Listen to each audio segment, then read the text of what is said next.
Bonjour et bienvenue sur Allo Finance pour faire un point à la mi-séance. Après avoir tenté un rebond à l'ouverture à la faveur d'un gain de 1,49% dans les premiers échanges matinaux, la bourse de Paris est finalement retombée en territoire négatif. À la mi-journée, le CAC 40 dévisse de 2,03%. Pour se diriger dangereusement près du seuil des 3200 points à 3212 points. À noter qu'on a cassé le seuil des 3200 points en fin de matinée. Pourtant, le début des négociations parisiennes se présentèrent sous les meilleurs auspices, les meilleures dispositions, suite aux annonces de la BCE qui s'est engagée à racheter les obligations d'État espagnoles ainsi que italiennes. Et ce pour enrayer cette débâcle sur les marchés financiers.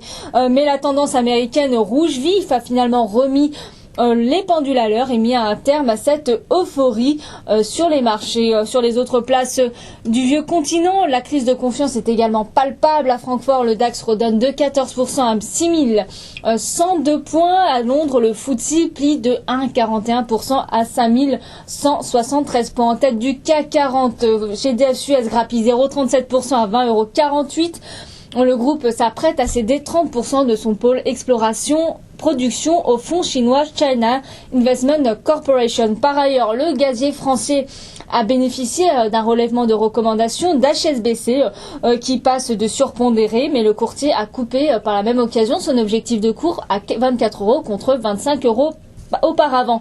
BNP Paribas progresse de 0,14% à 40,67 € et échappe ainsi à la morosité sur le compartiment bancaire, pourtant à la fête en début de séance. Les autres valeurs donc sont pas la peine, à l'image de Natixis qui perd 46% à 2,93 €, Société Générale qui redonne de 53% à 26,74 € ou Crédit Agricole qui redonne 0,98% à 7,08 €. Le même courtier, donc c'est HSBC qui a ajusté sa mire sur Total à 50 €, de 50 à 49 € précédemment, et a réitéré sa recommandation à surpondérer sur le pétrolier après la publication de ses résultats du second trimestre. Le titre perd 0,96% à 33,09 €. La forte correction du baril de pétrole fait également plier les autres valeurs du secteur.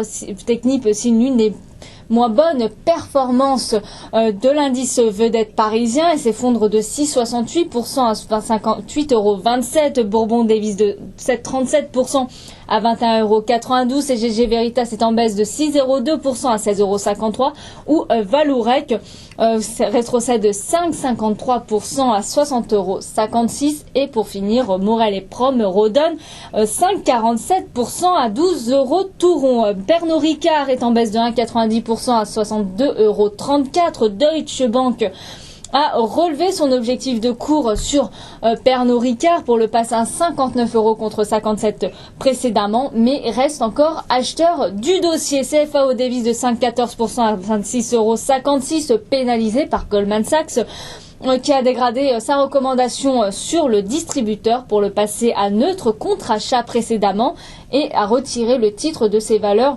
européennes préférées. Carmat gagne encore 3,69% à 96,95 € suite au succès de son augmentation de capital. Arcos, à contrario, dévisse de 6,78% à 7,43 € avant la publication de ses résultats du second trimestre, et ce sera après la clôture du marché. Capelli plonge de 7,61% à 1,70 € après avoir annoncé un chiffre d'affaires en net repli à 6,58 millions d'euros contre plus de 9 millions un an auparavant. Sur le marché d'échange, l'euro profite du futur programme de rachat des obligations aux pays les plus vulnérables de la zone euro et de la perte du triple A américain pour reprendre des forces face au dollar et se négocier donc à 1,4332 sur un gain de 0,30%. La monnaie unique européenne plie en revanche de 0,53% à 118,38 face au yen. Le billet vert plonge de 0,92 à 77,70 face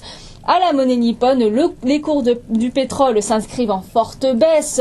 Le WTI s'effondre de 3,39% à 86 $88 et le Brent dévisse de 2,61% à 106,58 $. Le métal jaune, au contraire, profite de ce regain d'incertitude sur les marchés financiers, sur fond de crainte sur les dettes souveraines européennes ainsi que américaines, à la faveur d'un gain de 2,03% pour s'inscrire à un nouveau record à $1 702 l'once. Voilà ce qu'on peut dire à la mi-séance. À très bientôt sur Allo Finance.